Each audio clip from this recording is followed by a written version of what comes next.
And I think if you are down the supply chain, you sit there and go, God, if I don't say I can do this, I might not win this job. But if I do say I can do it, how am I going to cope, right?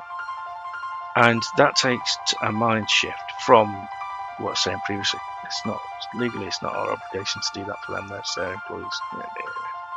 I don't like that. So everyone's got a modern slavery statement, right, over a certain turnover. We're well over that as an organisation, as an industry, we should be, right? So park that. That's the law, right? We've got to do that. What do we do over and above that? Well, hello everybody, Gavin Kyle. I'm back again with a super guest today. Stuart Wallis is developing the industrial relations strategy across Mace Group expert.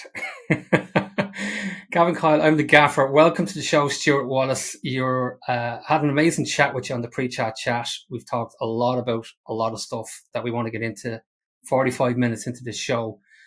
But tell us a little bit of a background about you first and how you landed into this very interesting role with Mace Group. Thanks for having me on. The Mace Group role is a culmination, really, of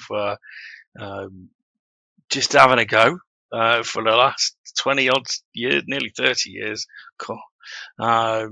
Started off as working at Vauxhall's in Ellesmere Port on a production line, but I was a bit chopsy as a shop steward back then. And I didn't particularly like nights. And got a job working for the trade unions back in 1998, what was called the AWEU back then. That is now Unite, the union, probably the main construction union, or is the main construction union these days, the amalgamation, certainly with UCAT coming in. I got into construction because, most of the people in the research department I worked with wanted to be a MP. None of them wanted to be actually get the union, and went on to be MPs, and then some in the House of Lords now. I didn't. I wasn't my background. I was a lad from the factories, right, and then I ended up working for an amazing guy called Paul Corby. He's recently retired. He was chairman of IR body called the Joint Industry Board. Did work with him. Then I worked for the JIB. Then I worked for the Employers Associations for a bit, looking after SMEs. So companies that were, probably half a dozen people in an office doing council maintenance work. We don't have an HR department. Don't have someone who understands industrial relations. So that was my grounding in that. And then I went to this wonderful company. They're not what they were. They're a different company now, called Matthew Hall. And we built things like the Savoy. We did the M&E refurb on that, one new change, McLaren Formula One, all these glitzy things that are really, sexy projects to work on. Terminal 5 at Heathrow, which is something that's been in my career since when I first joined the union. And then I had a couple of years doing some IR consultancy work via agencies, things like Crossrail. And then Mace come along and they said, do you want to be an IR man for Heathrow? Like, yes, absolutely. This is what I've been. Yeah, and genuinely, that was my reaction. And it's Mace. I was like, even better, right? Because they offered me Heathrow, didn't tell me who it was at first. And so it's been a great career move. And all the way through that, that sounded too soppy. Paul Corby was part of my career, right? And he used to take me to, at 21, 22 years of age, national level negotiations, as well as sending me to look after someone in a disciplinary. He's like, you need to know both sides of this. I needed to understand both sides of the story. Just because you have a good relationship with the other side of the table doesn't make you a bad person for the person you're representing. You've got to understand the facts, right? And I think I've always been fair. I always, in my head, see the worst case scenario and work back. 100%. Well done. I'm glad you said that. Yeah. That's just what I do with everything. Whether you it's coaching the other, re-engineer the conversation from the front back. And this wasn't a surprise to me. I had two diagnoses last year, but one was being ADHD, and that is not a surprise to me because I can change gears quicker than an automatic Bugatti. It is, and fix problems very quickly. Yeah. while other people are still writing down the problem and Oh, thought it through. it's a superhero. It's a Yeah, superhero. It's a yeah, superhero skill set. So like people used to hide it before, or not identify it with it. Now it's kind of like, oh my God, there's friends of mine that are really top of their game, and they found out similar to yourself. And next thing, it all adds up, and you go, Jesus, yeah, I yeah. should have It's known. amazing. It's so obvious, you know. Yeah, well, And yeah, it's so that's good. So I did the Heathrow stuff for a bit. I think the phrase I used before was someone sneezed in China, and I know COVID was far more serious than that, but it felt like it happened that quickly. it did. And Yeah, then the world stopped flying, yeah. and my dream job didn't take off. Excuse the pun, right? And I moved to Euston to build a train station for HS2, and that was going great. And still, the site itself, right? It's the politics of the wider program, but what we do on that project is amazing. The people there are amazing. But the opportunity then came to be associate director for industrial relations for Mace. Grabbed it with both arms, and yeah, love it. So just let's get that clear, because there's different terminology in different countries. So industrial relations, like, what is your definition of industrial relations? Like, what is the actual definition of industrial relations? Okay, there's two parts to that. So I get asked this a lot. Um, the International Labour Organization says that it's the relationship between employers, employees, unions, and study and management of relationships, as well as the management of a workforce, whether that is a small group in a local collective area, geographical area, company wide. So, we could look after London, we could look after the UK, we could look after a particular site and the management of that workforce. So it's the management and sort of small p political influence of everything else that goes around it that affects someone's time at work. Okay, let me put it into my words. It's nearly like a politician on a site, in terms of, I want everybody in my boat, in our boat, that we're all agreed in a certain way, that we're going to behave in a certain way, and that we're going to, that we've got values for this project. And I'm going to be the one that's going to be the glue between the employees, the contractors, the client, the community, and all the stakeholders, all in the one boat. And if this ship is going down, I need to be the first one to go to the captain and go, "Hey, this is a problem." 100%. That is a fantastic definition. You have to keep that one and write it down. But you do have to be a politician at times. You do all of those jobs. Here's the thing, right?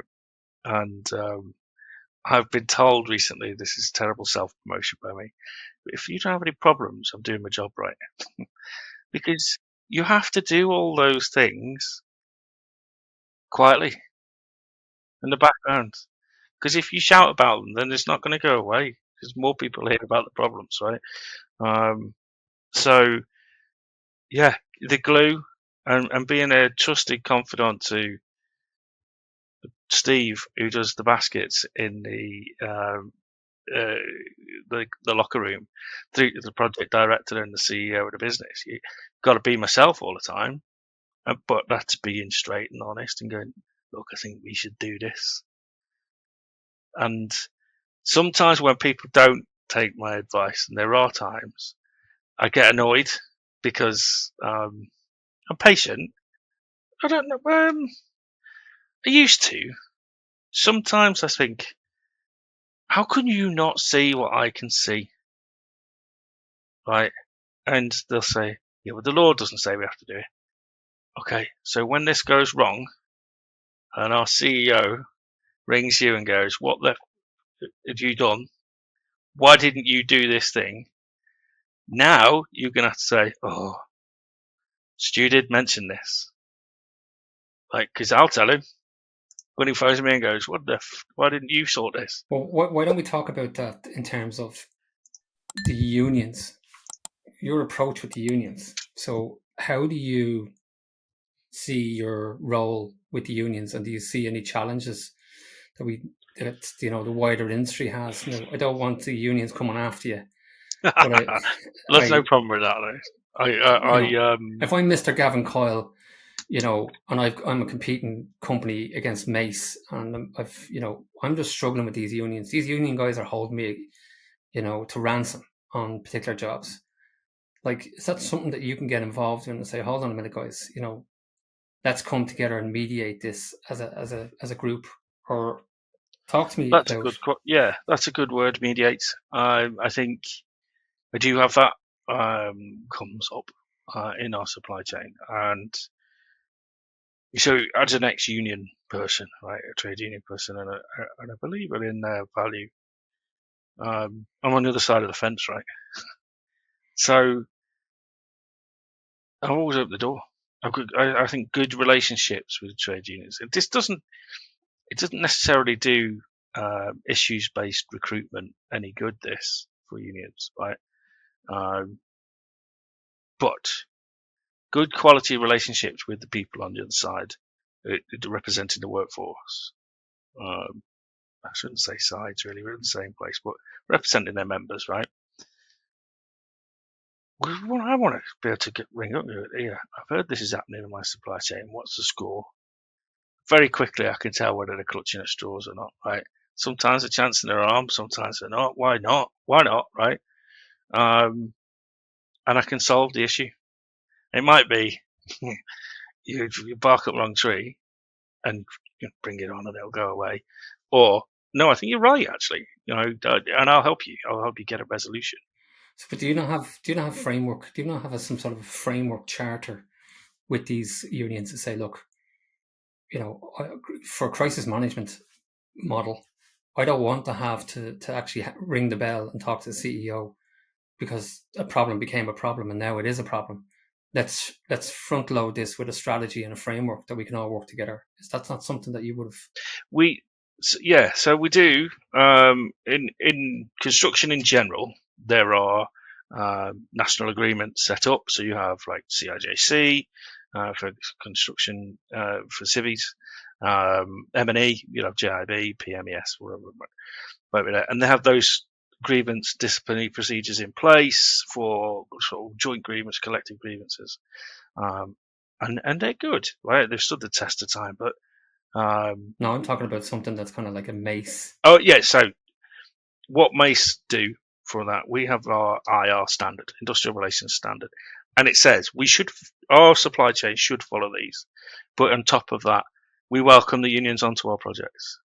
They're welcome to come in whenever time. We've got nothing to hide, right? Because we want to have the best standards in welfare. We would genuinely do want people to go home safe and well. That's it is our strap line, but there's nothing wrong with that because I don't want anyone hurt. I won't sleep tonight if someone's hurt, and it happens. And part of that is bring the unions in. We'll show them what we've got, and we'll listen.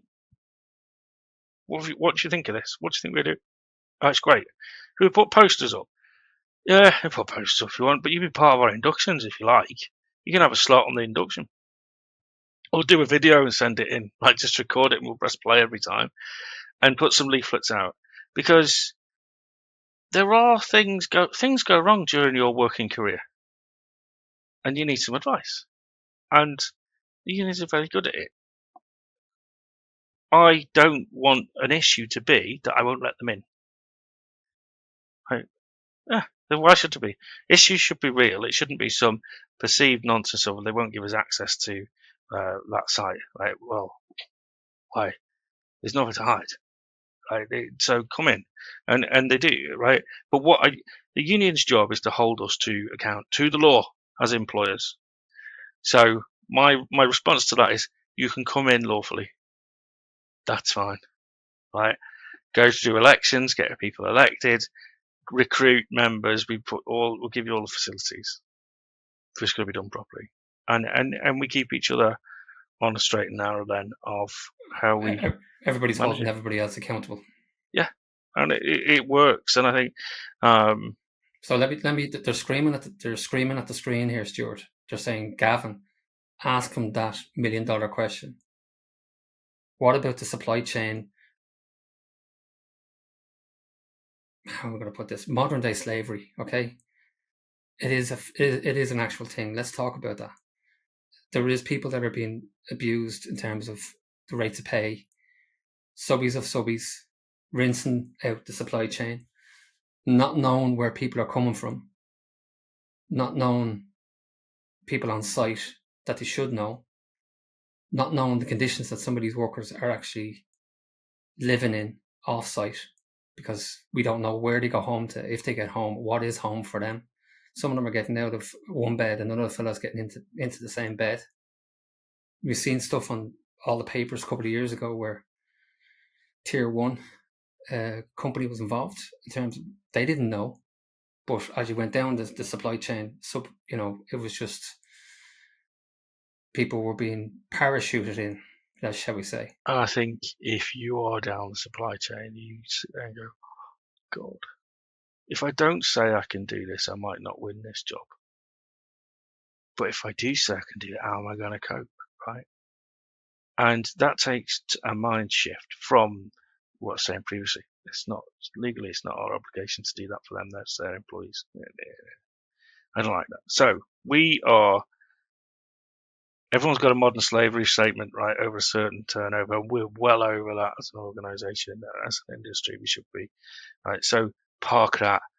That's the law, right? We've got to do that. What do we do over and above that? Well,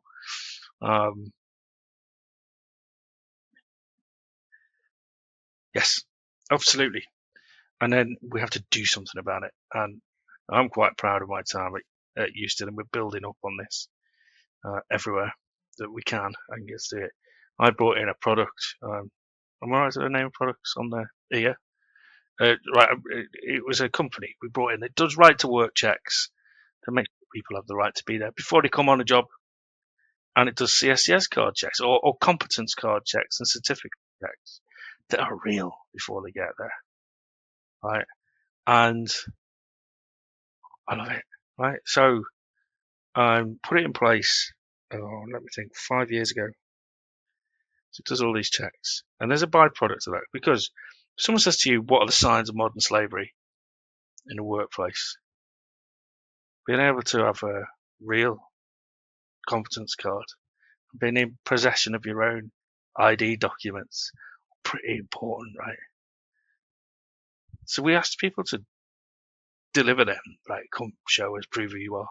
Some people get really shitty about it, right? So, well, I'm a scaffolder man from, and I'm English, right? Okay, but I never met you before. You could just be really good at accents, right?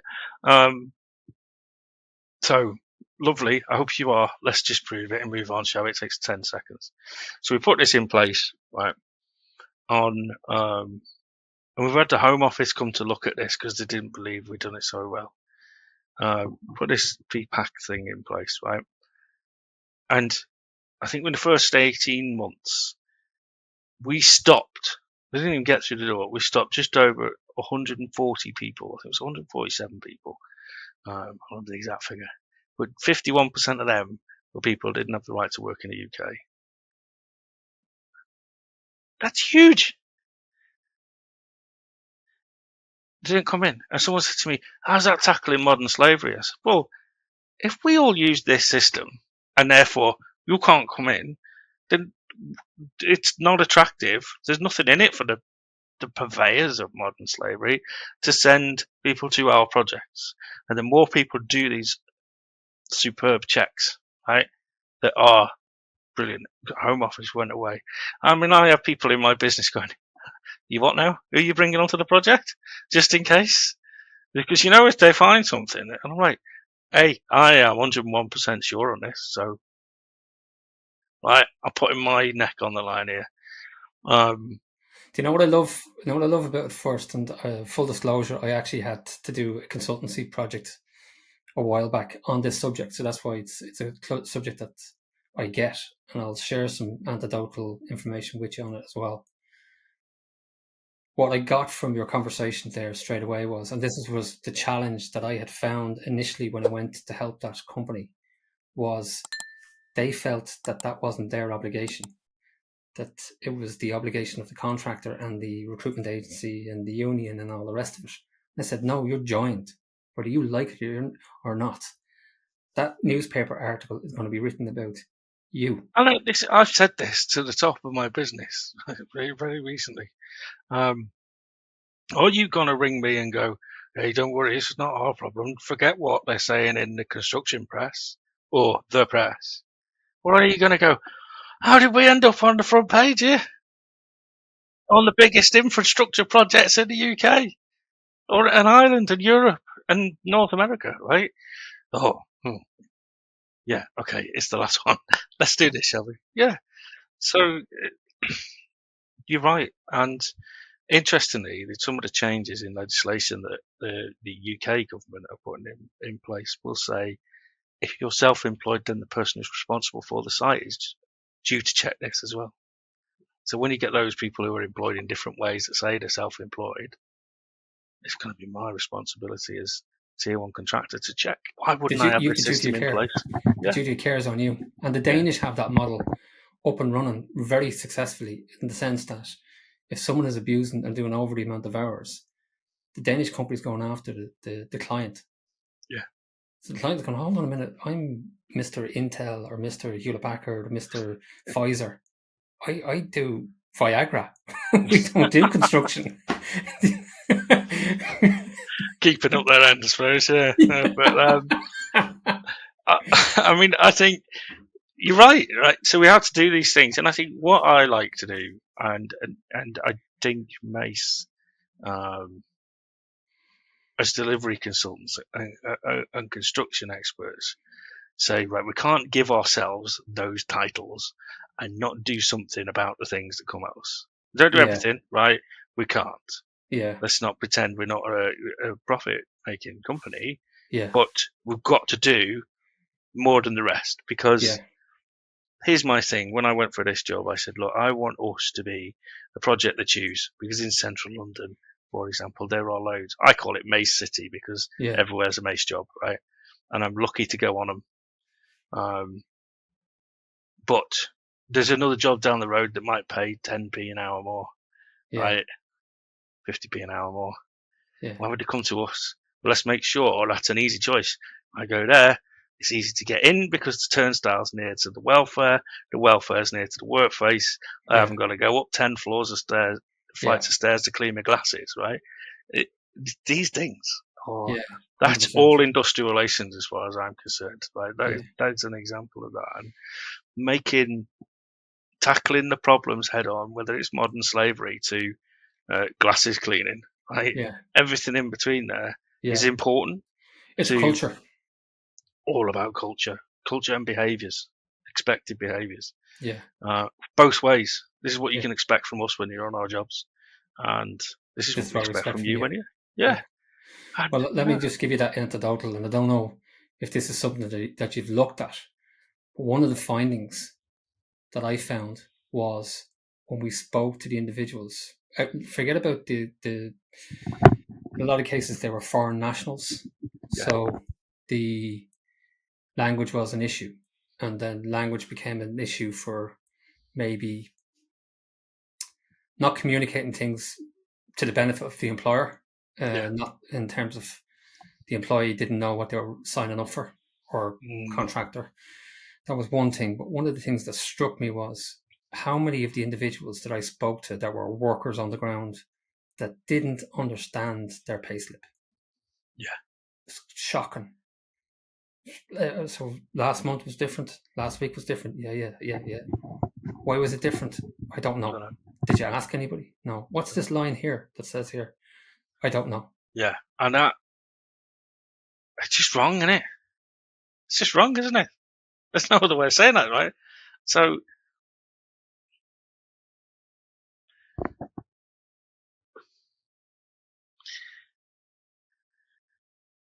that's it. You just hit the nail on the head, right? So I'll give you an anecdotal one. A subcontractor who's no longer a subcontractor of ours. I've got as far as I'm going to go with that detail. Right, but they'd had some guys working through an agency for us. And I found out these guys hadn't been paid for 5 weeks. I was like, that's on our job. This is never, not having it. So I go off to see the MD of this company. I said, right, you've got till tomorrow morning to pay these guys, because I'm pretty sure we've paid you. So not that should be an issue. Right, you should be liquidated to a point where you can run your projects till our bills come in, our payments come in. What are you going to do about it? It's like, this might be the last project you work on for us, because I am not letting my company have people act in this way towards the workforce, because I get to sit behind a desk some parts of the day, and I get to wander around and clean PPE the rest of the day, and I go to airports and all these places, and I have a great time doing it, right? And I get to meet these people, and they say to me, working on your job, I thought it'd be better than this. But they tell me they trust me, and I want to. So you're not doing that to the people who work on it. They build these things. You sit and design them, that's fine. But there's a great man, Graham Ludlow, that I used to work for, and he used to say, don't forget, we get paid to put pipes and wires on walls. You all the design you want, it stays on the paper, we don't get paid for it. Right? And that, we've got to look after the people that put the pipes and wires on walls, the hacky staircases in, that do the lifting, because it's right. And I hate that they didn't understand, those guys. And somewhere in the middle, they'd been asked to set up their own limited company and employ everyone through that. And I'm like, this just stinks. Like, you're gone. I ain't having this. And I made it a little mission that this company, until they change their ways, because I'll never, people can change, they can learn, and they can listen to me and understand the impacts of what they've just done to 4 people that are making money for them. That's not on. And they're scared to leave a job because people go, I'd walk off. Well, you ain't getting it then. Yeah. Right? Because 5 weeks down. 5 weeks. Yeah. I can't afford not to stay here. Yeah, I've got to get that to be here. And it's just when they see me walking past, go, oh, do I ask him? Because I might get in trouble. And I'm like, all right, boys. All this smoking shit. I used to smoke. I gave up smoking a while ago, but I used to smoke at that point. Walk past and I go, got a light? Yeah. And they're all on roll-ups, and I'd noticed the change. I'm like, you trying to give up? No, can't really afford it anymore. I only paid for 5 weeks too. What? Whoa. I'm straight onto the project director, then go, did you know this? No, I knew there was, they were doing well, those guys, but no one's brought this to us. No, we're paying, all right. Right, okay, bang. I'm having this. They've got till tomorrow. And if they don't pay by tomorrow, we're paying these guys the 5 weeks, and we're charging them with interest, and we'll give the interest to the guys as well for the issue. Yeah. Now, had there been union members, I would have had the union official alongside me battling as well. But they weren't. But they didn't need one, right? Because all of that affects the end product that we deliver. Hi guys, as you're enjoying this podcast, I just wanted to take a few seconds to let you know about my company, Coil Group. We're not just another safety recruitment agency. We're your partners in building a safer future. With over 25 years of experience and more than 1 million hours of safety work completed, our mission is clear. Provide top-tier health and safety contractors tailored to the unique needs of your project. We also carry out on-site construction audits. From wind energy to power stations, utilities and engineering projects, our global reach and specialised expertise ensures your operations are not just compliant, but exemplary. For more information on how ensuring safety and sustainability of your products using our team of HSE contractors, visit coil-group.com or click on the show notes or video description now. I've also put a booking link into the description for you to click and have a one-to-one conversation with me. Now, back to the podcast. Enjoy and see you soon. Yeah. The quality and the culture. Yeah. Well, with that then, why don't we get into your other topic that's close to your heart, which is mental health. And before we get into it, I just want to be clear about it. I'm not an expert in mental health, and I don't think you are either. So we're not talking from a academic point of view. Lived experience. That's Lived what we are. experience, yeah. But you are doing some really trailblazing stuff in it, and Yeah. I've had some people on the show. We're very conscious about only having people that have a real benefit to helping other people, especially in the small to medium enterprise contractor industry. So give us it, Stuart, because I got a bit of a buzz from your pre-chat on your mental health initiative. So talk to me. So there's when I started with Mace, I got the opportunity to really get into this, and I was shook to my toes about the number of men dying from suicide in construction, 2 a day in the UK. Right, it's just wrong. It's 9-1 in construction, men to women, and the national average is 3-1. Right, so everywhere it's more men, but in particular in construction, I was like, I wasn't expecting that to hit me, and it did. And you're like, okay, what do we do? And then I'll never knock any initiative. I think talking and raising awareness, there's nothing wrong with it. People go, oh, it's just awareness raising. So what, right? If we're talking, that's the best medicine. Best medicine is talking to people. But how do you get, and it is not just a stereotype, there are hairy-arsed people on site, right? They don't want to talk and a bit macho still today. Of all genders, I might say, right? And you think, well, how do I get them talking? And I came across this wonderful, and it is wonderful, idea called the Lions Barber Collective, set up by this amazing guy called Tom Chapman, who these days, by the way, looks like Aquaman. You know, he's been shredded and muscles and tattoos all over him. But loveliest bloke you'll ever meet. And he trained barbers after his own experience with mental health issues. A friend who'd taken or had lost their life. Sorry, get the terminology right, Stuart. Lost their life to suicide, and he trained barbers in mental health awareness and signposting. But what he does is bring a pop-up barbershop to your site or to your offices and say, do you want a free haircut? And in the corner, we're mental health specialists. Right? Come and have a free haircut. So I'm having some of that. This is amazing. And it's not necessarily, it's so good. Like So who doesn't love a barber? I know. Well, It's you can't. I don't need a barber. No. By the way, just on that, I had a text from my barber who I met. Now, I know I don't need a barber, really, but I go back to slap, so it takes it. He's quicker than me. So, and my son goes, and my father-in-law, not my grandfather, goes as well. And he's a magician, Dan. You come out feeling worlds off your shoulders. And that's from what he learned in the Lions Barbers, right? So Dan comes to site with Tom, sets up 5 chairs at Euston. This was first time we'd done it in a big induction room. I'm thinking, I hope people come. I've got 50 slots for the day. I end up doing 65 haircuts, right, during the day. And you sit down, they go, right. Now, someone could have just talked football.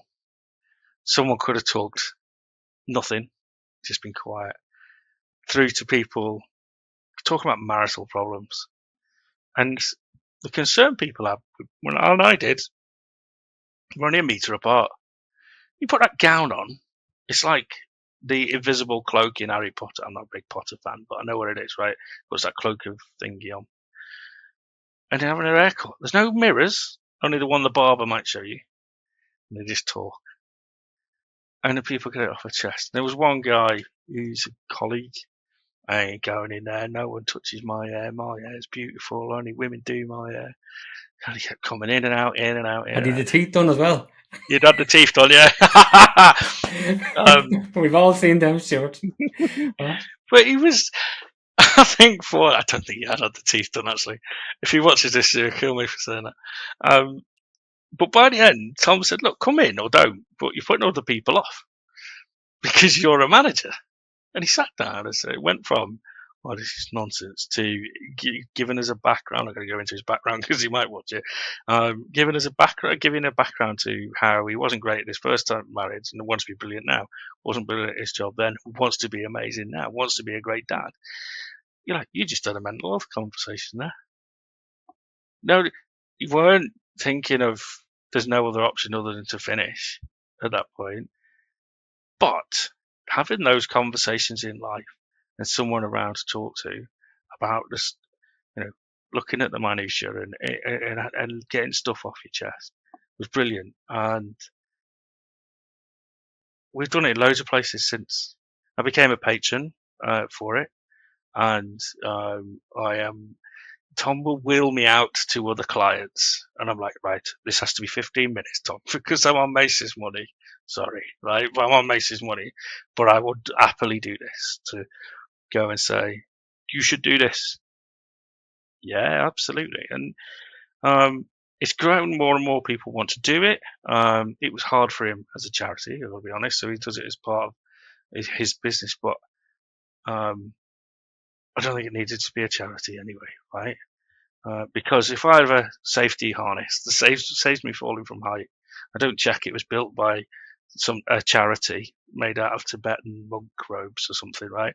This has got to, it saved my life, end of. Doesn't matter, right? And he's doing this wonderful thing, and no apologies for doing something brilliant with him. I think it has been great, and I'll always support him. And well, maybe we'll put a link in the show notes afterwards as well to the charity, so that anyone wants to use the guy. Yeah, so, I'll get you. We can do that. We can put Tom's details in there. Yeah, or even get him on the show here and let's have a chat with him. Yeah, I'm sure he would love that. He's very good. Yeah. He's very aesthetically pleasing as well. He's a good looking lad. Yeah, unlike me or you. Nothing like us. Far more hair than us. Well, the last time I went to a barber, I was sitting there. He's a good barber, but it was like an hour waiting for him, and I was sitting there going, I don't have that much hair. Anytime I sit in that chair, it's probably about 10 or 15 minutes max. And I know he's stretching it out because he could do it in 2 minutes, but he's like... So I just got up and I walked out and I went, no, I'm going home to shave this. I don't like this. I'm all about lean and efficiency. And I was like, this is just not a good model for me. Well, one of the benefits of COVID, right, and there were a few, was that barbers introduced appointment systems, which us blokes were all against, right, before. Hairdressers had them forever, right? And my brother's a barber, so I had a little bit of a passion for this, and it's the best thing ever, Stu. I don't have too many people to talk to, and it's on time. And when my last appointment's done, I go home. I don't turn around and see 5 people that have just chanced their arm. So it's good for the barber's mental health as well, knowing how many people are coming. Well, talk to me about, what I'm interested with you, Stuart, as well. Like, you're obviously very engaging. I'm just going to tell you straight up, you've got a great energy about you where you're open and transparent, and you kind of, like, I'd say you just walk into anywhere and start up a conversation with people and they'll just straight away, not get on with you as if you've been a friend for the last 20 years. Talk to me about your behavioral skill set. That's a good question. I'm me as I've been, I think, as far as I can remember, right? And for good and bad parts of me as well. So I got diagnosed with ADHD last year, which was no surprise. But at the same time, I was diagnosed with anxiety and depression. And I would never have admitted that before. And it was the stuff I've done with Tom and the Lions Barbers and Dan that's given me the confidence and strength to say that on a podcast like this, and to say it on LinkedIn last week, right? And not be scared that my boss is going to find out, right? Well, I think the things that made me have anxiety and depression, and now I've got the tools to manage them. It's not gone, right? But what I've made is also what makes me empathetic, because I think about things fast. I think sometimes too fast, but I think about things and it plays on my mind until I've got a solution. And I wouldn't be surprised if most people that don't work somewhere in my way of life don't have similar skill sets. So in terms of training and you know qualifications, I've got some employment law qualifications that I did off my own back. I've got some union training. The rest of it's been don't be afraid to talk to people. Be like I've mentioned Paul earlier, but there's I've worked with some of the greatest people in construction. I mean that the Ron Allanders and Alex Meikle, Graham Ludlow. Uh, I had absolute pleasure of meeting Sir Alan Cockshaw recently, who I'd never met in my life, but he used to be the chairman of AMEC. Do you remember AMEC? Right. And he took them from small to massive. All these people influence your life and your way of being. So I've got all of their influences, and I always, the one thing that always sticks in me is daftness, isn't it, right? When I was a kid, I remember being in school and they said, and always treat others how you want to be treated yourself. And I took that as a rule for life. Other people don't, clearly. There's prisons full of people that don't think that way. And, but me, I do think that way, and I think I would treat people how they would treat me, or I want them to treat me. They might not, right? But if I can look myself in the mirror every night and go, did a good day today. And I do that. Thank you very much for sharing your own personal story. I didn't know that. I didn't know the extent of it, so I really appreciate you being vulnerable about that. It's interesting to see how many people you meet that are so upbeat and full of energy, and then they turn around and say, by the way, I have this little dark thing that's going on. It's crazy that the people you least expect. I've had a few people say, "What else, Stuart? I wasn't expecting you to say that." But they didn't see the me that would sit. I have a bar, which is probably not conducive to this issue, right? But it came after I have a bar in the garden that we all have one built in COVID, didn't we? Well, a lot of us did. And I'd sit out there watching TV at the weekends with kids would be upstairs in bed, and my wife would be in bed with a drink, cigarettes, and shit TV, because I needed to turn the noise off from the world. Because I've got all that stuff I care about, and I care passionately about work. Two things in my life: work. Sorry, three things. Sorry, Jackie. Family, family, work, and kids football. Right? Those three things, in not in a order. Oh, I love them, and they give me so much joy, but stress as well, right? In the last, so I had my stuff last year, but the things that led to that 3 years ago, we had a family week from hell, really. My wife got diagnosed with breast cancer, which, if I didn't work for Mace, I wouldn't have had private healthcare. If I didn't work for Mace, I wouldn't have the opportunity to put her on it, and they found it early. We got the call from the NHS because it's not linked up, right? For her to go 2 years later for her first MRI ultrasound, and it would have been too late by then. So yeah, and it's scary stuff. And I think during that 5 years, I mean, Mace has held me together, trust me. And my son at the beginning of COVID massively affected his mental health. He was year 6, 5, 6, something like that. Well, he was young. He was real primary school age. Daughter went to secondary school, started during lockdown, right? And it affected her mental health, which, it's not my story to tell on her stuff, right? But we got her help and in the right time. And they are two wonderful kids now. She's got 2 weeks left before she leaves GCSEs and can't wait, by the way. But you need to talk about the fact that you're just talking about this as well, to get it off your chest. We don't do, there's always that thing where stigma, people just don't, they bottle it up and they don't talk about it. Now, obviously, we're talking about a podcast, which is amplifies this. But again, if someone's listening to this and they need to get help, reach out and talk to somebody. Yeah.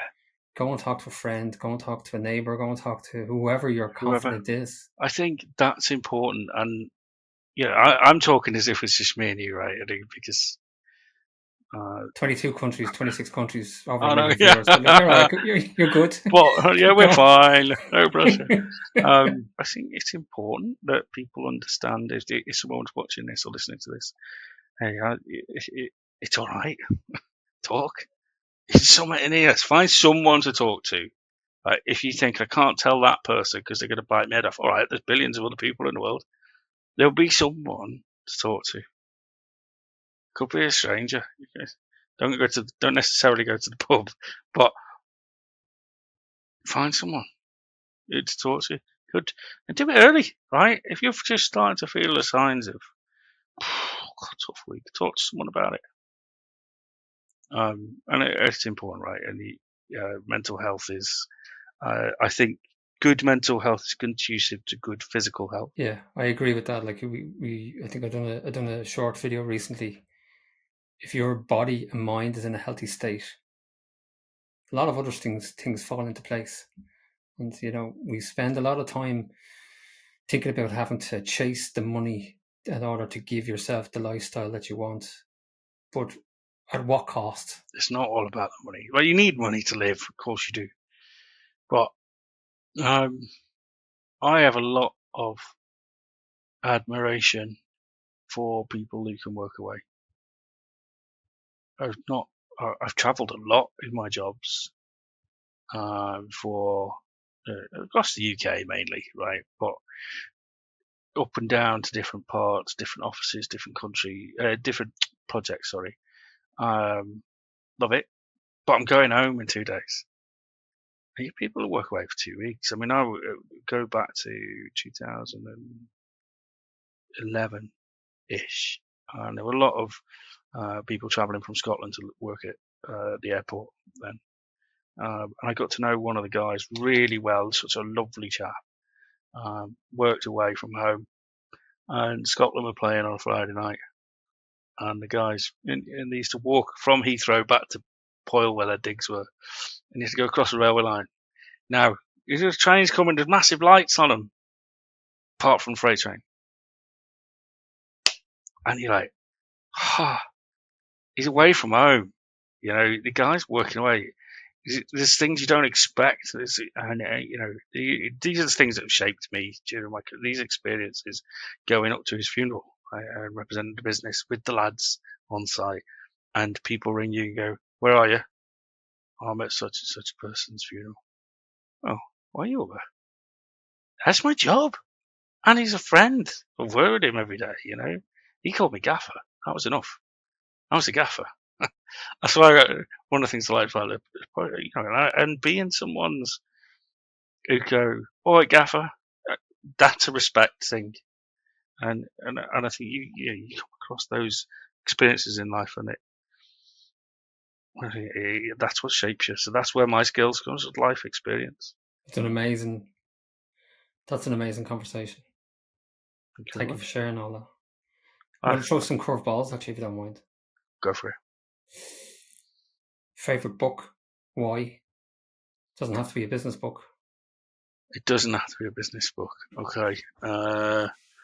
Can't see my. As he looks up to the library. It's not a library. There's a lot of books there, to be fair.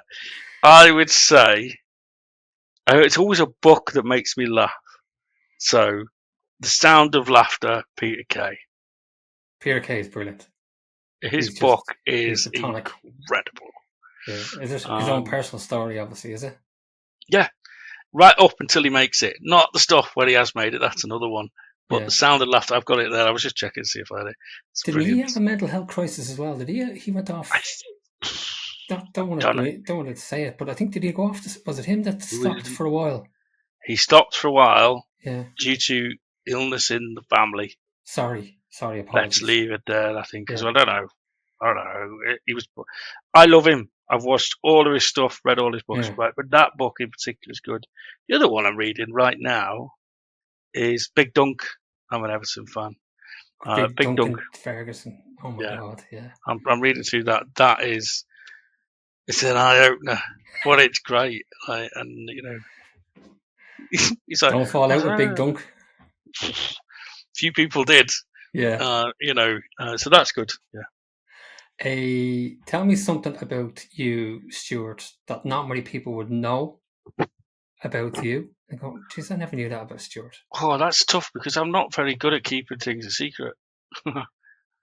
Okay, so for about 3 or 4 years, I do a lot of work for the community, my own community. Right, I'm quite driven by that stuff. And my kids were in the local pantomime for years, and I was chaperone for them. Got the license. I was one of those mug dads that went, "I'll go to the town hall and give it all." And all the other dads were like, "Yeah, I can't find my passport, can't find it," because I didn't have to do it. So I did it, and people would say, "Do you want to join the panto?" All right, I'm all right. Last thing I did, right, was I was a shepherd in the nativity when I was 5 and I had a broken arm, and Mum said all you could see was my cast, like in the lights. Anyway, long story short, I decided, sod it, life's too short, let's have a go.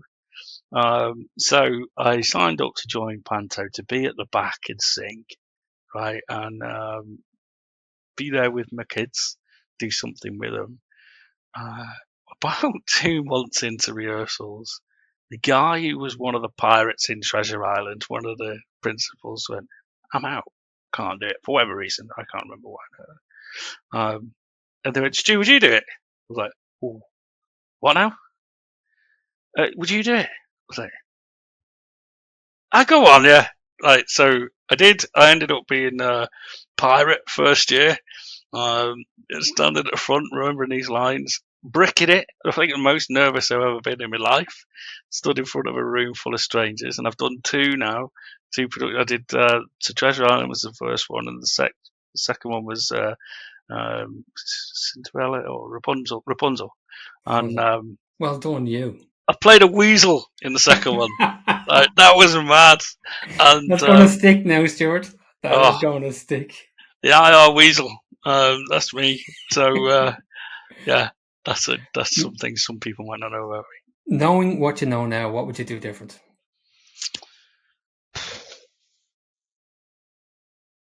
me. I think I would have sought some help in my teens for my mental health, because that's what come out last year, and I'm 48 this year, right? And so it's been in there a long time. So a very short version, I was born with psoriasis. You have psoriasis all your life. It's an immunosystem disease. And as a kid, kids are horrible when you're in school. And I was covered in psoriasis plaques. And that was hard, right? And that messed up my mental health probably for a long part of my life. Yeah, you got used to it, you live with it, but it's always in your head, are they looking at me? Right? So I think in my teens, whilst I was going to the hospital for the physical creams and sunbeds and all that stuff, not as nice as it sounds, by the way, sunbeds. I think the mental thing they never cottoned on to. All right, it's 30 odd years ago. What they should have done, because I was a teenager and you're bullied and whatever. Well, I think there's a lot more awareness now, in fairness, and probably more of an environment of sharing than there was back then as well, in fairness. Not trying to excuse it, by the way. No, absolutely. I don't blame anyone. It's just how it is. I would just wish that, if I could change it, that would be the thing. And hopefully this does it for someone, yeah? Hopefully this conversation does it for someone else. 100%. I was just going to say that if people should reach out, could reach out to Stuart. If you've links for the barber or any other links you want to put us in the show in regards to mental health, and obviously I'm sure you're happy to people to reach out to you just to have a Yeah, conversation if they find me need on to. Yeah. LinkedIn. Yeah. That's where I'm most active these days, apparently. Okay, well, we'll put your details in there as well. It's an absolute pleasure having you on the show, Stuart. You're a man of many talents, but you definitely have. I can see why Mace put you in the position they did. Your engagement is like we're online here. We're not even in the studio, and you've got great engagement. Like you've got a great aura about you, and I think we don't need these hard hitting, get it done characters in construction, because they're still out there. There's still, bully boy tactics and stuff like that. There's a place for that, all right, when things need to get done, but treat people the way they should be treated and the way you'd like to be treated. That's what I got from you today out of everything, I suppose. Be nice. It's not hard. It doesn't cost a lot to say. Look, a pleasure, and we'll definitely get you back on the show in the future, because if you have more initiatives, which I'm sure we only touched off one or two today, I'd love to hear back from it, because for the small person, the small to medium contractor, I think we've packed in really good stuff in here that they can take away. You don't have to be a tier one to do some of the stuff that you've spoke about today. Absolutely, and I think I can talk to Tom. Maybe I'm not going to sit next to him though; he's far too good looking to sit next to. But we'll get him on. We can do these again, definitely. All right, take care. All the best, Stuart. Thank you very much. Gaffers, hope you're enjoying the podcast. We love every one of the guests that we have, but in order to bring on more great guests, we'd love to build the channel with you. So hit the subscribe, hit the like button, and let's create a really great community where we bring in better and better guests for you to deliver great content and great pieces of information that you can take back into your business.